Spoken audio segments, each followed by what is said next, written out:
ನನ್ನ ಹೆಸರು ಗೌರಿ.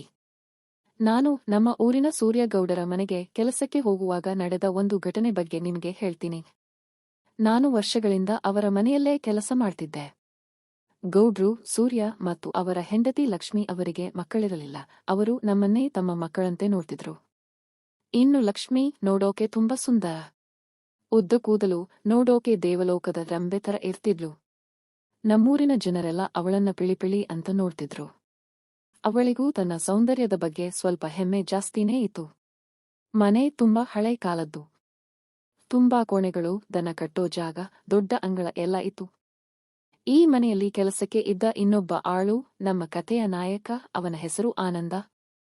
ನೋಡೋಕೆ ಅಷ್ಟೇನು ಸುಂದರವಾಗಿಲ್ಲ ಅಂದ್ರೂ ಬಲಿಷ್ಠವಾಗಿ ದುಡಕಾಯನಾಗಿದ್ದ.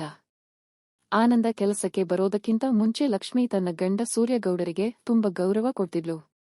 ಆದ್ರೆ ಈ ಆನಂದ ಬಂದ್ಮೇಲೆ ಅವಳು ಗಂಡನ ಮೇಲೆ ತೋರಿಸ್ತಿದ್ದ ಪ್ರೀತಿ ಸ್ವಲ್ಪ ಕಡಿಮೆ ಆಯ್ತು. ಗಂಡನ ಒಳ್ಳೆ ಗುಣ ಅರ್ಥ ಮಾಡ್ಕೊಳ್ಳದೆ ಅವರನ್ನ ದ್ವೇಷಿಸೋಕೆ ಶುರು ಮಾಡಿದ್ಲು. ಲಕ್ಷ್ಮಿ ಹೇಗಾದ್ರೂ ಮಾಡಿ ಆನಂದನನ್ನು ಒಲಿಸ್ಕೋಬೇಕು ಅಂತ ಯೋಚನೆ ಮಾಡ್ತಿದ್ಲು. ಆತ ಸಗಣಿ ಬಳಿಬೇಕಾದ್ರೆ, ಕಟ್ಟಿಗೆ ಕಡಿಬೇಕಾದ್ರೆ ಬೇಕಂತಲೇ ಅವನ ಎದುರು ನಿಂತುಕೊಳ್ಳೋದು, ಡೀಕಿ ಹೊಡೆಯೋದು ಮಾಡ್ತಿದ್ಲು. ಆದ್ರೆ ಆನಂದ ತನ್ನ ಪಾಡಿಗೆ ತಾನು ಇರ್ತಿದ್ದ. ಹೀಗಿರುವಾಗ ಒಂದು ದಿನ ಗೌಡ್ರು ಕೋರ್ಟ್ ಕೆಲಸಕ್ಕೆ ಅಂತ ದೂರದ ಊರಿಗೆ ಹೋಗಿದ್ರು. ನಾನೂ ಕೂಡ ಹುಷಾರಿಲ್ಲ ಅಂತ ಹೇಳಿ ಕೆಲಸಕ್ಕೆ ಹೋಗಿರಲಿಲ್ಲ.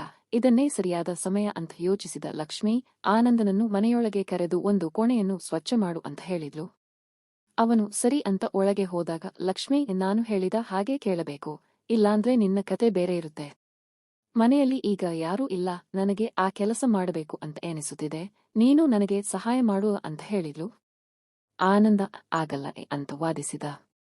ಆಗ ಲಕ್ಷ್ಮಿ, ನಾನು ಹೇಳಿದ ಹಾಗೆ ಕೇಳಿದ್ರೆ ನಿನ್ನ ಕೆಲಸ ಉಳಿಯುತ್ತೆ, ಇಲ್ಲಾಂದ್ರೆ ನೀನು ಮನೆಗೆ ಹೋಗ್ತೀಯಾ ಅಂತ ಹೆದರಿಸಿದ್ಲು. ಅವನು ಇಲ್ಲ ಇಲ್ಲ ಅಂತ ವಾದಿಸಿದ್ರೂ ಕೊನೆಗೆ ಲಕ್ಷ್ಮಿ ಸೌಂದರ್ಯಕ್ಕೆ ಮರುಳಾಗಿ ಅಲ್ಲಿಯೇ ನೆಲದ ಮೇಲೆ ಬಿದ್ದುಕೊಂಡು ಆ ಕೆಲಸ ಮಾಡಿಬಿಟ್ಟ.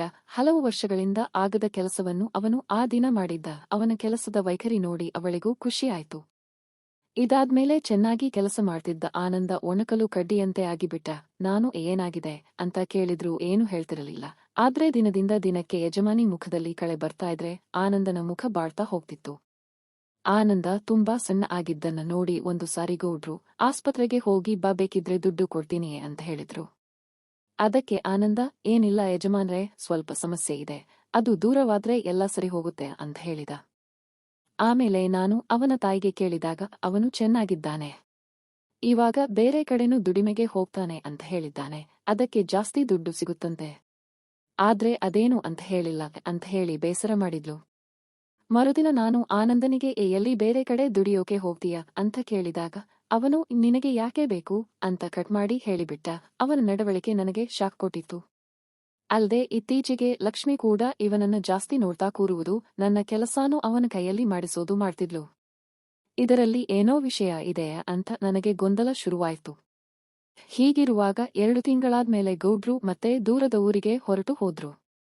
ನಾನೂ ಕೂಡ ಹುಷಾರಿಲ್ಲ ಅಂತ ಸಾಯಂಕಾಲ ನೆಪ ಹೇಳಿ ಯಜಮಾನರ ಕೋಣೆಯ ಅಟ್ಟದಲ್ಲಿ ಮೆಜ್ಜಿಲು ಹೋಗಿ ಕೂತುಬಿಟ್ಟೆ. ನಾನು ಕರೋದಕ್ಕೂ ಉತ್ತರ ಕೊಡಲಿಲ್ಲ. ರಾತ್ರಿ 9 ಆದ್ರೂ ಏನು ಘಟನೆ ಘಟಿಸಲಿಲ್ಲ. ಇನ್ನೇನು ಹಸಿವಾಗಿದೆ, ಕೆಳಗೆ ಇಳಿದು ಹೋಗ್ಬೇಕು ಅನ್ನೋ ಅಷ್ಟರಲ್ಲಿ ಲಕ್ಷ್ಮಿ ಒಳಗೆ ಬಂದುಬಿಟ್ಲು. ಆಮೇಲೆ ಆನಂದ್ ಬಂದ. ಎಲ್ಲರ ಮುಂದೆ ಅಪರಿಚಿತರಂತೆ ಇರೋ ಇವರ ಸ್ನೇಹ ನೋಡಿ ನಾನು ಬೆಚ್ಚಿಬಿದ್ದೆ. ಕೆಲಹೊತ್ತು ಮಾತಾಡಿದ ಮೇಲೆ ಆನಂದ ಅಲ್ಲೇ ಆ ಕೆಲಸ ಮಾಡಲು ಶುರು ಮಾಡಿದ. ಲಕ್ಷ್ಮಿ ಕೂಡ ಅವನಿಗೆ ಸಹಾಯ ಮಾಡಿದ್ಲು. ಇದನ್ನೆಲ್ಲ ನೋಡಿದ ನಾನು ಕೂಡ ದೇವರ ಆಶೀರ್ವಾದ ಪಡೆದುಕೊಂಡು ದಣಿದು ಅಲ್ಲೇ ಬಿದ್ದುಕೊಂಡೆ. ಆಮೇಲೆ ಅವರು ತಮ್ಮ ಕೆಲಸ ಮುಗಿಸಿ ಹೋದ್ರು. ನಾನು ನಿಧಾನವಾಗಿ ಇಳಿದು ಮನೆ ಸೇರಿಕೊಂಡೆ. ಆ ಘಟನೆಯಾದ್ಮೇಲೆ ನಾನು ಆನಂದ್ನ ಕರೆದು ಬುದ್ಧಿ ಹೇಳ್ದೆ.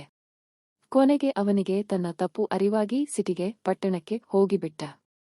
ಆದ್ರೆ ಗೆಳೆಯರೇ, ಯಾರೂ ಕೂಡ ಈ ರೀತಿ ತಪ್ಪು ದಾರಿಯಲ್ಲಿ ನಡೆಯಬಾರದು. ನಿಜ ಜೀವನದಲ್ಲಿ ಇಂತಹ ಕಾಲ್ಪನಿಕ ಕಥೆಗಳು ಸಾಧ್ಯವಿಲ್ಲ. ನಾವು ನ್ಯಾಯಯುತವಾಗಿ ಸಮಾಜದ ರೀತಿ ನೀತಿ ಕಾನೂನಿಗೆ ಒಳಪಟ್ಟು ಬದುಕಬೇಕು. ಈ ಕಥೆಗಳಂತೆ ನಿಜ ಜೀವನದಲ್ಲಿ ಮಾಡಿದ್ರೆ ನಮ್ಮ ಜೀವ ಮತ್ತು ಜೀವನಕ್ಕೆ ತೊಂದರೆಯಾಗುತ್ತದೆ. ಹಾಗಾಗಿ ಇಂತಹ ಕಾಲ್ಪನಿಕ ಕಥೆಗಳಿಗೆ ಪ್ರಾಮುಖ್ಯತೆ ಕೊಡಬಾರದು. ನಾವು ಒಳ್ಳೆಯ ಕಥೆಗಳನ್ನು ಓದಿ ಸ್ಫೂರ್ತಿ ಪಡೆಯಬೇಕು. ಗೆಳೆಯರೇ, ಈ ಕಥೆ ಇಷ್ಟವಾಗಿದ್ರೆ ಲೈಕ್ ಮಾಡಿ, ಚಾನೆಲ್ ಸಬ್ಸ್ಕ್ರೈಬ್ ಮಾಡಿ. ಧನ್ಯವಾದ.